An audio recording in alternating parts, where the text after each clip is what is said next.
assisti mais de 1000 episódios de One Piece e uma coisa ficou muito clara. O Luffy não só evoluiu em todas as suas aventuras, ele se tornou imparável. Lá no comecinho ele gritou pra todo mundo que seria o próximo rei dos piratas e todo mundo riu dele. Mas depois de 1000 episódios, adivinha, ninguém tá rindo mais. E nesse vídeo a gente vai voltar no tempo e visitar todos os momentos em que o mundo percebeu que aquele pirata sonhador estava se tornando o maior pesadelo do governo mundial. Então seja muito bem-vindo a Nerdópolis, eu sou De Souza e a gente já começa lá no Baratie com Don Krieg, que era o maior nome do East Blue. Ele tinha mais de 5.000 homens sobre a sua bandeira e carregava um arsenal inteiro no corpo. E depois de falhar na Grand Line, ele resolveu que ia tomar o restaurante flutuante na força. O problema é que o Luffy tinha acabado de ser contratado, então ele vestiu a camisa da empresa e resolveu enfrentar o Don Krieg sozinho. O fato é que ele gostava do Zephyr, aquele bar-restaurante era o sonho dele. E aí você já sabe, né? Se você mexer com o sonho das pessoas, o Luffy perde totalmente a paciência. Ele começou a lutar sem tática nenhuma. Ele só queria mesmo era quebrar a cara do Krieg. E depois de várias, sério, de verdade, depois de várias vezes, finalmente isso acontece. E na frente de todo mundo, os soldados não conseguiam acreditar. Nem os cozinheiros conseguiam acreditar. O Sanji ficou tão impressionado que até esqueceu o cigarro. Ele conseguiu deixar todo mundo em choque e mostrou o que acontece se alguém mexer com seus amigos. O que foi exatamente o que o Arlong fez, e é por isso que ele é o próximo. O Arlong tirou tudo da Nami, fez ela dedicar a vida por um sonho que não existia. E quando ela finalmente grita por ajuda, o Luffy não pensa duas vezes. Ele chega destruindo o portão do Arlong Park. O Homem-Tubarão até tenta, mas o Luffy tá possesso. E ele não só acaba com o Arlong, ele destrói o prédio inteiro junto. Todo mundo fica em choque, a vila inteira tá assistindo. Tem até homem chorando nessa hora. Pra fechar com chave de ouro, ele grita que a Nami é a sua companheira. Depois de tudo que ela passou, ela finalmente tá livre agora. Mas se você acha que o Arlong é ruim, calma, porque a gente ainda vai ver muita coisa nesse vídeo. O Luffy ainda vai dar o soco mais satisfatório do anime, nocautear 50.000 adversários e até desafiar 2 imperadores ao mesmo tempo. Só que antes disso, a gente precisa ir pra Longtown. E logo que ele chega, começa uma loucura. O Bug e a Alvida aparecem com sede de vingança, querendo arrancar a cabeça do Chapéu de Palha. E como se isso já não fosse o suficiente, chega o vice-almirante Smoke, completamente focado em capturar o Luffy. E se não fosse o Papai Dragon, a gente não ia conseguir escapar daqui. Só que quando o Luffy finalmente parte pra Grand Line, ele já não é mais aquele moleque do barquinho de madeira. Ele sai de East Blue como um dos nomes mais perigosos da nova geração. Ele derrotou o Don Krieg, enterrou o Arlong e ainda ganhou uma penca de piratas querendo vingança. E agora tem um vice-almirante da marinha na cola dele. Então esse aqui é o nosso primeiro checkpoint, onde o Luffy desbloqueia o nível fora da lei. Ele começa a se tornar um incômodo pro governo. E como ele não gosta de ficar sem confusão, a gente vai participar de uma guerra civil lá em Alabasta. Porque o Crocodile tá destruindo um país inteiro, manipulando todo mundo por debaixo dos panos e usando a Vivi como se ela fosse uma peça no jogo dele. E aí o Luffy, que nem gosta de confusão, não pensa duas vezes. Ele encontra o Crocodile e parte pra cima dele, pra encher a cara do homem de soco. E aí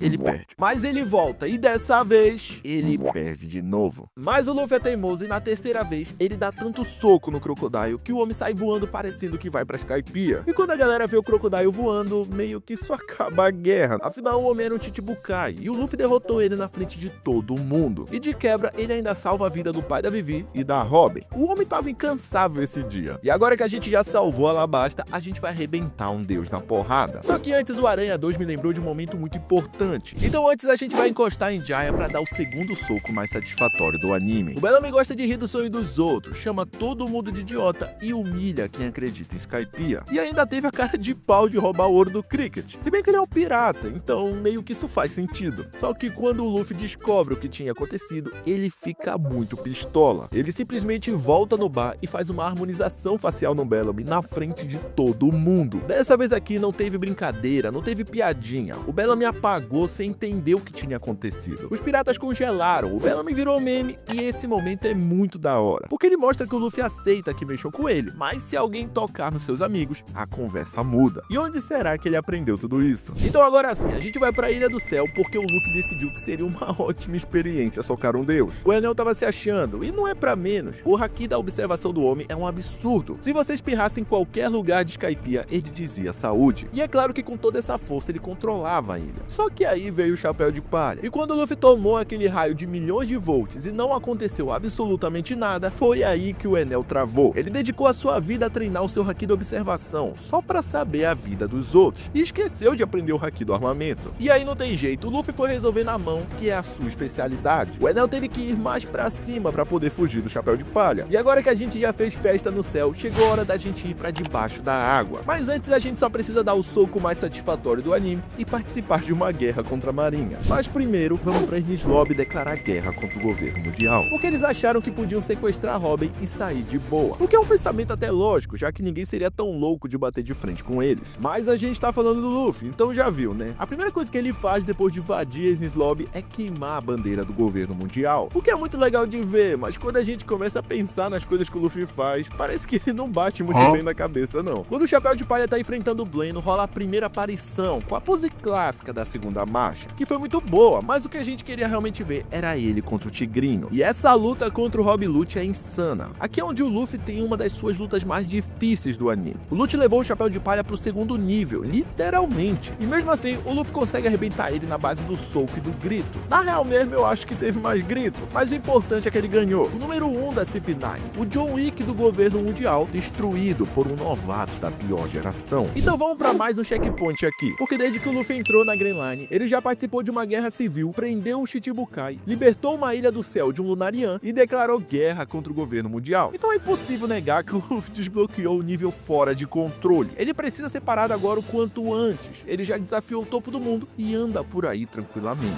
Mas bora continuar porque ainda tem muita coisa doida pra rolar. Como por exemplo, o melhor soco do anime, que a gente vai ver agora. Quando o Luffy chega em Sabaody, ele já tinha visto muita coisa errada nesse mundo, mas naquele dia foi demais. Os caras prenderam o Hachi, eles riram da cara dele e até atiraram no Homem-Peixe. E quando o Luffy vê isso, ele fica em silêncio, respira fundo e começa a subir as escadas. E quando ele chega na frente daquele nobre mundial, aquele intocável que pode fazer tudo o que quiser, sem se preocupar com nada, o Luffy solta o soco. Não apenas um soco qualquer, é o melhor soco de todo o anime. Ele literalmente lava a nossa alma. Todo mundo naquele salão ficou sem acreditar. Até os piratas ficaram em choque. Alguém acabou de amassar a elite do mundo e não tinha mais como ignorar o Chapéu de Palha. Todos os piratas, nobres e raças iriam conhecer o Luffy naquele dia. E um detalhe que eu ia esquecendo, mas o Gelson me lembrou, é que realmente o Luffy desvia dos tiros do San Carlos, como se eles não fossem nada, o que torna essa cena ainda mais impressionante. Mas agora a gente tem um problema, o Ace vai ser executado, então a gente precisa quebrar a regra número 1 de qualquer pirata.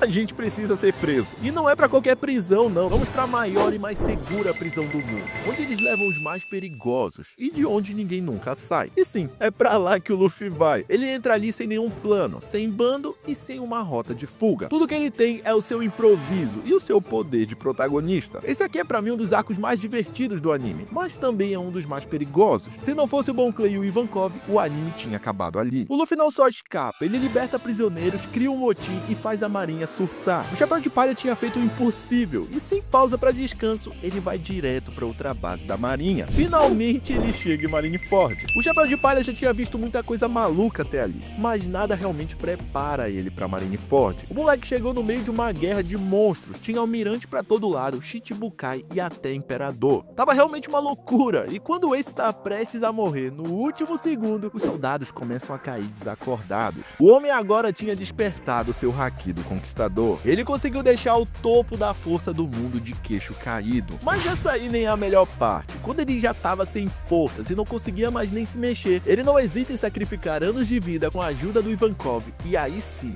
ele proporciona o pouso de super-herói mais aura de todo o anime. O Luffy tá na frente dos 3 almirantes e não hesita nem por um segundo. O que ele farmou aqui de aura, o Oda ainda não escreveu de One Piece. Então agora que a gente já socou um dragão celestial, já fizemos uma fuga da prisão e participamos de uma guerra, chegou a hora da gente ir pra debaixo d'água e conhecer a Ilha dos Homens-Peixe. Que com a sorte que a gente tem, é óbvio que aquela cidade tava um caos. O Road Johnny tinha tomado controle e queria transformar o lugar num campo de extermínio contra humanos. E pulando diretamente pra quando começa o confronto, a cena que o Luffy sai de dentro de um tubarão e solta um chute, que eu não sei como o Road Johnny sai vivo, é um dos melhores momentos desse arco. Todo mundo surta quando o Chapéu de Palha aparece, até porque o povo não sabia se ele ia salvar ou destruir a ilha. Então quando ele chega possesso de raiva, mandando a pose clássica da segunda marcha, todo mundo fica em choque. O problema é que essa não é a melhor parte. Logo depois o exército do Road surge com tudo, são 100.000 soldados, preparados para acabar com qualquer esperança da resistência. Mas finalmente chegou a hora do Luffy mostrar o que ele aprendeu nesses últimos 2 anos. E aí, ele ativa o seu haki do conquistador. E sim, metade do exército cai desmaiado. São 50.000 soldados soldados no chão, sem que o Luffy precisasse levantar um dedo. E aí não tem como, todo mundo, até o Chapéu de Palha, ficam sem entender nada, menos o Zoro. Ele diz que isso aí é o mínimo que ele espera do seu capitão. Então é óbvio que o Luffy conseguiu salvar essa cidade. E o mais legal é que a Ilha dos Homens Peixe agora é território do Chapéu de Palha, tá sob a sua proteção. E agora sim, a gente pode subir pro novo mundo. A gente chegou em Dressrosa, e adivinha, a cidade tava um caos. Tava todo mundo chorando e só o Doflamingo rindo. O Hip e a Zane disseram que aqui tem uma das maiores disputas de haki do anime. Então bora ver se isso aí é verdade. Bora mais uma vez pular pra onde realmente começa a batalha final. O Mingo tava a um passo de esmagar a cabeça do LOL. E sim, essa batalha aqui é incrível. É uma das maiores de todo o anime, sem dúvida nenhuma. Todo mundo no país consegue sentir a pressão do haki e fica sem ação. A maior batalha de Dressrosa tá começando. O Doflamingo arregala o olho e o Chapéu de Palha chama ele pro X1. E aí finalmente a gente conhece a quarta marcha. E família, o primeiro soco já faz o Doflamingo atravessar o país de tanta força. Mas é quando ele se levanta que vem o melhor chute do anime. Esse chute aqui foi tão forte que até a alma do Mingo pediu desculpa pro Luffy. Ele perdeu a luta, o reino, o seu bando e a parceria com Kaido. E ele ainda vai preso. O Luffy literalmente acabou com a vida do Doflamingo nesse arco. E quem não gostou nada disso foi o Kaido. Mas antes da gente chegar lá, vamos fazer um checkpoint até aqui. Porque o Chapéu de Palha chegou no nível fora de alcance. Ele passou de um pirata do East Blue para uma ameaça que nem o governo mundial consegue parar. A sua jornada tentando salvar o Ace, ele invade a prisão mais segura do mundo e consegue fugir com vida, libertando vários prisioneiros, seguindo direto para a Guerra dos Maiorais, onde as figuras mais importantes da marinha estão. Daí ele vai para debaixo d'água, salva mais uma cidade e demonstra um domínio absurdo de haki do Conquistador. E termina essa parte libertando mais um país, batendo de frente com outro Shichibukai e se envolvendo nos planos de um imperador. Se a gente comparar isso aqui com o primeiro checkpoint, já é uma loucura ver até onde o Luffy chegou. Mas esse vídeo ainda não acabou. Depois de mexer com toda a estrutura do poder da marinha, chegou a hora da gente arrumar confusão com o topo dos piratas. O Chapéu de Palha invade Totoland, como se tivesse de férias, e eles acabam causando verdadeiro terror ali. Ele acaba com o casamento mais importante do submundo. Ele luta contra o exército sozinho e faz a Big Mom quase ter um infarto. Mas é quando finalmente o Katakuri entra em cena que as coisas ficam difíceis. Lutar contra alguém que pode ver o futuro não é fácil, mas o Chapéu de Palha vai se adaptando e no fim ele consegue sair dessa batalha mais experiente. E como a Dani bem disse, a cena do Luffy derrotando o Katakuri e colocando o chapéu na boca dele como um sinal de respeito é a cereja do bolo. E graças ao Jinbei e à tropa dos Homens Peixe, a gente consegue fugir de Totoland. E finalmente chegamos em Wano. Durante o arco de Wano, o Luffy vai acumulando uma raiva absurda do Kaido. E quando ele vê o Kenemon arrebentado no chão, os bainhas de Oden todos destruídos, a expressão dele muda na hora. Ele começa a andar sério e calmamente, passando pelos dois imperadores, ignorando eles completamente. O que por si só já é bem impressionante, mas a raiva de ver os seus amigos derrotados faz ele conseguir dar um soco que finalmente machucou o Kaido. E ele ainda termina esse momento falando na cara da antiga geração que vai ser o próximo rei dos piratas. O melhor mesmo é a cara de espanto de todo mundo e o risinho do Zoro. Mas segundo Marcelo, o melhor momento do Luffy tá chegando. Tudo realmente começa a mudar. O Zunisha sente, o Momonosuke sabe que tem alguma coisa vindo. E aí finalmente acontece. Os tambores da libertação começam a tocar e ele finalmente levanta, rindo de uma forma bem medonha, depois de quase morrer. Ele finalmente chega no seu ápice e ele ativa sua quinta marcha. Aquele que será o próximo rei dos piratas levanta e nos mostra o seu auge. E aqui ele simplesmente quebra o anime no meio. O corpo dele vira um desenho animado, a física deixa de existir e a pouca lógica que existe em One Piece vai embora. Agora ele consegue esticar o chão, segurar raios e transformar o Kaido no brinquedo. Mas chegou a hora de acabar com todos os anos de sofrimento de um ano e o Luffy já tá lá em cima, preparando o maior soco do anime. E aí não tem como, a criatura mais forte da Terra cai pra virar churrasco. E no fim, apenas ele tá de pé. O libertador Monkey D. Luffy, o mais novo imperador, termina esse arco chocando não só quem estava em Wano, mas todos ao redor do mundo. E antes da gente ir pra próxima ilha, se você tá curtindo esse vídeo, não esquece de deixar o seu like. Isso ajuda demais o canal a crescer e motiva muito a gente a continuar trazendo esses vídeos aqui no canal. Então se você realmente tá gostando do vídeo, dá essa moral pro Nerdópolis, que isso realmente ajuda demais o canal a crescer. E sim,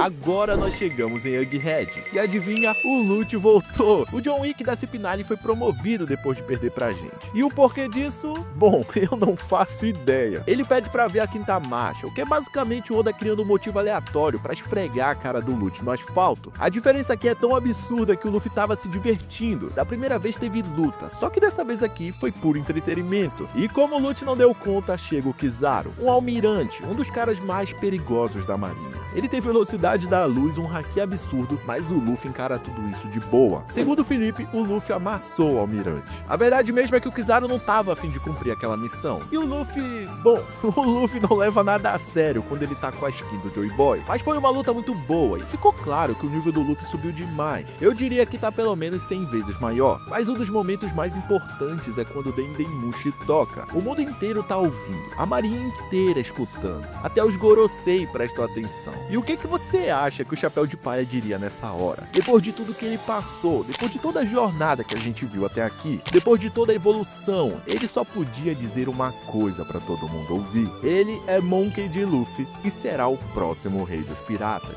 E agora vamos pro nosso checkpoint. Aqui o Luffy invadiu o território de 2 imperadores, fez alianças e conseguiu aposentar o topo da antiga geração. Depois de ser nomeado como o mais novo imperador, ele seguiu viagem e tá batendo de frente com pacifistas, a CIP-0, um almirante e os anciões do mundo. Tudo isso ao mesmo tempo. Por isso ele conseguiu alcançar o nível Problema Mundial. E é incrível quanto ele evoluiu no anime. Sem falar da quantidade de pessoas e países que ele libertou até aqui. Por onde ele passa, ele conquista a admiração das pessoas. Inclusive, eu fiz um vídeo onde eu mostro quais são os personagens que mais respeitam o Luffy em One Piece. Se você quiser assistir, é só você clicar nesse vídeo aqui. E eu te vejo no outro lado para mais uma aventura. Não esquece de se inscrever para mais vídeos de One Piece. Eu sou De Souza e muito obrigado por vir a Nerdópolis.